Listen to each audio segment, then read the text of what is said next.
Olá e bem-vindos. Hoje a gente vai mergulhar num material que é, ahn, ao mesmo tempo fascinante e bem perturbador. Temos aqui o que parece ser a transcrição de um briefing de inteligência, sabe? Um verdadeiro manual sobre como combater um grupo muito específico de lobisomens, as Fúrias Negras. E o mais importante aqui é a perspectiva de onde isso vem. Exatamente. Acho que é crucial deixar isso claro logo de cara. Essa análise não vem de um observador neutro, de um acadêmico, nada disso. Ela vem, assim, de dentro da boca do lobo, literalmente. A fonte é um relatório da Pentex, que, para quem não conhece, é muito mais do que uma corporação. Pense nela como uma entidade gigantesca que lucra com a destruição e é, na prática, uma fachada para forças bem sombrias. O que eles usam é, como era de se esperar, cheia de desprezo, misógina e tem um único objetivo: dissecar o alvo para achar fraquezas para explorar. Nosso trabalho aqui vai ser justamente esse, né? Entender como esse inimigo enxerga as Fúrias Negras, desde as origens míticas até as vulnerabilidades mais profundas. Isso mesmo. Vamos mergulhar na mente do predador para entender a presa. Certo, vamos começar a desembrulhar isso então. A primeira coisa que salta aos olhos no relatório é o quanto a identidade das Fúrias é amarrada numa mitologia grandiosa. Elas não se veem só como uma tribo, mas como herdeiras de lendas antigas. O narrador menciona que elas traçam a linhagem até a Grécia Antiga, afirmando que são descendentes diretas das Fúrias, das Górgonas e até da própria Medusa. E não para por aí, né? O relatório cita outras coisas que elas reivindicam, como a de que elas teriam sido as responsáveis pela destruição de Sodoma e Gomorra e que, em algum momento, controlaram secretamente a política de Atenas. É uma narrativa de poder feminino ancestral que serve como a espinha dorsal da identidade delas. O que, por si só, já é uma força, né? Uma história dessas une um grupo, dá um senso de propósito, mas como inimigo, o narrador da Pentex lida com isso. E aqui a gente já vê a primeira pista da estratégia deles. Ele trata tudo isso com completo desdém. Para ele, são só delírios de grandeza, mentiras contadas para inflar o ego. Mas ele não para na zombaria. Ele identifica isso como uma vulnerabilidade psicológica. Ele afirma com todas as letras que se você conseguir provar para uma fúria negra que uma dessas histórias é uma fraude, isso pode jogá-la no que ele chama de grande depressão. Uma crise de fé tão profunda que a torna praticamente inútil em combate, apática. Que loucura! Então a primeira linha de ataque que ele sugere não é com balas de prata, mas com desinformação. É uma guerra de narrativas. Ele quer quebrar a crença que elas têm em si mesmas antes de qualquer confronto físico. É uma abordagem bem mais sutil do que eu esperava, cara. Muito mais. Ele entende que a força delas não está só nas garras, mas nessa história poderosa que elas contam para si mesmas. Se ele conseguir abalar a fundação dessa narrativa, ele abala a fúria inteira sem disparar um tiro. A maior força delas, o legado, se torna o projeto da maior fraqueza. E essa dualidade parece ser o tema central do relatório. Ele continua descrevendo a imagem pública que elas tentam projetar. Ele fala de uma irmandade divina, um grupo compassivo, maternal, dedicado a proteger mulheres e crianças de abusos. É um retrato de nobreza, quase de santidade. Exatamente. Ele constrói essa imagem de protetoras virtuosas para logo em seguida demolir tudo com a alegação mais chocante do documento: a prática sistemática de infanticídio. Espera um pouco. Infanticídio? Como assim? O narrador detalha com uma frieza clínica como as fúrias supostamente lidam com seus filhotes machos. Segundo ele, os bebês são mortos logo após o nascimento. Crânios quebrados em rochas ou os corpos jogados ao fogo como um sacrifício ao totem da tribo, o Pégaso. Ele ainda acrescenta que, com um suposto aumento no nascimento de machos, essa prática se tornou mais comum, mais desesperada. Isso é chocante. É um contraste brutal com a imagem de protetoras. Como uma tribo que se define como defensora dos indefesos lida com uma contradição dessas? O narrador dá alguma pista se isso é um segredo ou algo que elas justificam? Ele apresenta isso como a hipocrisia fundamental da tribo. E para tornar tudo ainda mais complexo, ele joga outra informação na mesa. Ao contrário da maioria das outras tribos de lobisomens, as fúrias protegem ferozmente os seus matches. Matches?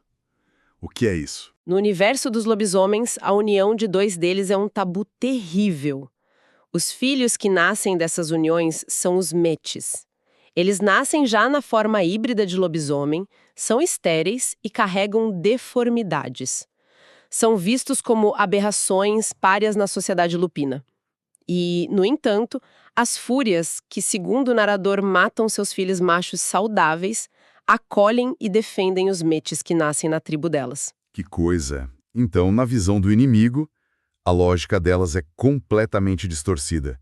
Matam os saudáveis por causa do gênero, mas protegem os marginalizados por sua condição. Isso revela uma ideologia extremamente radical e, do ponto de vista da Pentex, claro, uma falha moral gigantesca a ser explorada. Exatamente. Não se trata de proteger a vida, mas de proteger um tipo específico de vida que se alinha à visão de mundo delas. É uma teia de contradições bem complexa. Toda essa lore, as regras sociais, as mitologias, as fraquezas psicológicas, é um universo incrivelmente detalhado e complexo. A quantidade de variáveis que o narrador considera para bolar um plano de ataque me faz pensar na profundidade de um grande jogo de estratégia ou de um RPG de mesa bem construído. É uma ótima analogia. E o que é interessante é que quem mergulha de cabeça em universos assim, como os de RPG, geralmente é um público mais criativo, inteligente e muito envolvido com leitura, com resolução de problemas. É preciso uma dedicação real e uma mente afiada para dominar um sistema com tantas regras, sabe? Exatamente. E esse perfil de dedicação, de inteligência e capacidade de absorver e conectar informações complexas combina muito com outro tipo de desafio: a preparação para provas e concursos. Vestibular, concurso público, concurso militar, OAB, residência médica, todos exigem o mesmo tipo de foco e disciplina para dominar um conhecimento vasto e encontrar as melhores estratégias para vencer. Se você é estudante e quer se preparar de verdade, entre agora em medcube.com.br, baixe o app e aproveite o maior banco de questões do Brasil com provas anteriores de todas as instituições. Questões comentadas, resumos práticos, aulas completas e flashcards prontos para revisar aonde quiser. E falando em preparação e em dominar o conhecimento sobre um adversário, o narrador da Pentex claramente fez o dever de casa dele. Ele entendeu que a força bruta, a abordagem direta, simplesmente não funciona contra as Fúrias Negras. Com certeza. Ele chega a admitir os fracassos da Pentex. Menciona que as Fúrias estão na linha de frente da guerra na Floresta Amazônica, um campo de batalha onde a corporação dele tem perdido feio. Eles já mandaram esquadrões de extermínio, monstros geneticamente modificados, tecnologia de ponta e nada. As Fúrias continuam vencendo. Então, depois de admitir que a força bruta é inútil, que elas são imbatíveis no território delas, o que sobra?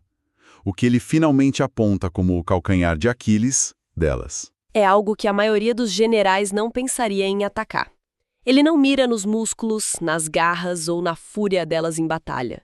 Ele mira naquilo que elas mais valorizam. A tese central do relatório é que a maior força delas é também sua maior fraqueza: o coração, a compaixão, o instinto de proteger, a lealdade, a irmandade. É nesse campo de batalha emocional que ele pretende lutar. É um plano terrivelmente elaborado e sombrio.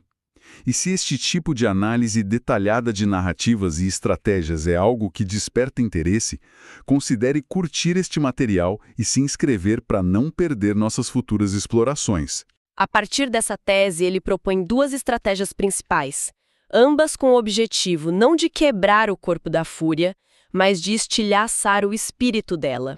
A primeira é um ataque baseado na raiva. Como funciona? O plano mira nos parentes das fúrias.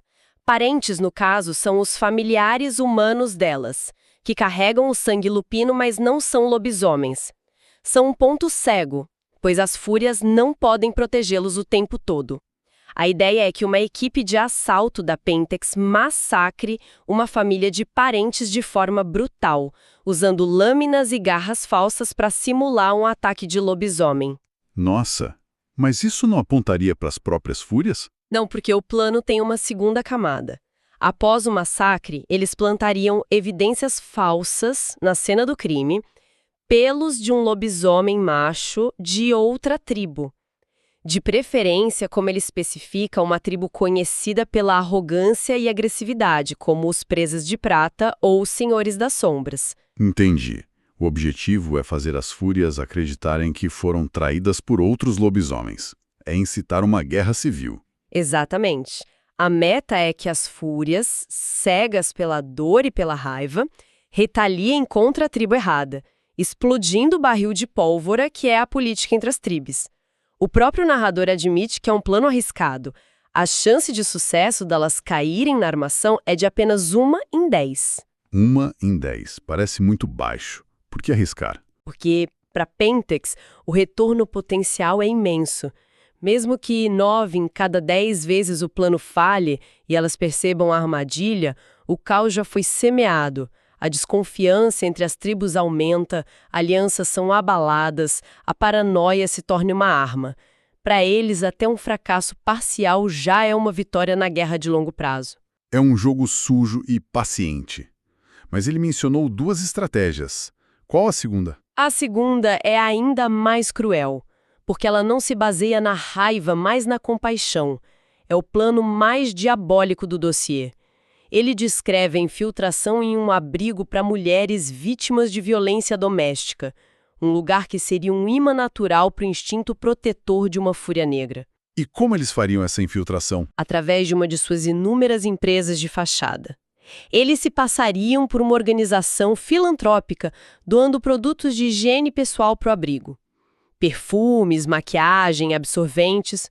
Só que todos esses produtos estariam contaminados com o que ele chama de mácula do verme, uma corrupção espiritual sutil. E qual o efeito dessa contaminação? O plano se desenrola em etapas. Primeiro, a contaminação lenta e gradual das mulheres no abrigo. A mácula não as transformaria em monstros da noite para o dia. Em vez disso, as tornaria mais amargas, cruéis, talvez violentas umas com as outras. Nas palavras do narrador, elas se tornariam tão monstruosas por dentro quanto os maridos de quem fugiram. Que horror! Ele está envenenando a alma delas. São sobre o sofrimento naquele abrigo para uma fúria negra, apresentando como um chamado ao dever, uma missão de resgate. A fúria, seguindo seu código, iria até lá. A ideia é que ela crie laços, conheça as histórias daquelas mulheres, prometa proteção e se torne a guardiã delas. Eu já estou vendo onde isso vai dar. É o checkmate. No momento em que esses laços de compaixão e dever estão mais fortes, a Pentex aumenta drasticamente a dose da contaminação. As mulheres não ficam apenas corrompidas espiritualmente, elas se transformam fisicamente em monstros grotescos, criaturas que a fonte chama de Fomori. A fúria fica presa numa armadilha psicológica perfeita, sem saída. Ela se vê diante de um dilema impossível, ou ela mesma destrói as mulheres que jurou proteger, quebrando seu código moral e talvez sua própria sanidade no processo. Ou a opção que o narrador considera mais provável, ela tenta defendê-las contra outros lobisomens que inevitavelmente virão para exterminar as criaturas. Ela ficaria ao lado dos monstros tentando curá-los, embora não haja cura.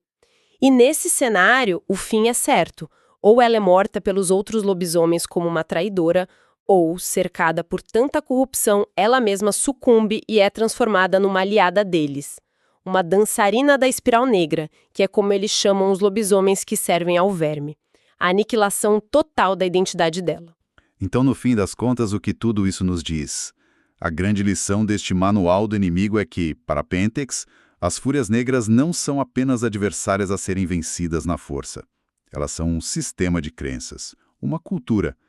E suas vulnerabilidades não estão na pele, mas na alma, enraizadas justamente naquilo que elas mais prezam: sua história, sua irmandade e, acima de tudo, sua compaixão. E se a gente conectar isso ao quadro geral, O briefing revela um adversário que é sofisticado, calculista e de uma crueldade abissal. Um inimigo que prefere a guerra psicológica e espiritual à confrontação direta. Não é uma guerra por território, é uma guerra pela alma. Eles não querem apenas derrotar as fúrias, eles querem provar que os valores delas são, na verdade, suas maiores fraquezas. E isso nos deixa com um pensamento final para refletir. O narrador da Pentex apresenta esses planos complexos para explorar a compaixão das fúrias como uma falha fundamental, mas ele admite várias vezes que a força bruta sempre falha contra elas. Isso levanta uma pergunta. Será que essa mesma compaixão, esses laços e instintos protetores que ele mira, não são, na verdade, a fonte da resiliência e da força indomável delas? Talvez o que ele enxerga como uma fraqueza a ser explorada seja, ironicamente, o verdadeiro motivo pelo qual elas são tão difíceis de derrotar? Algo para se pensar.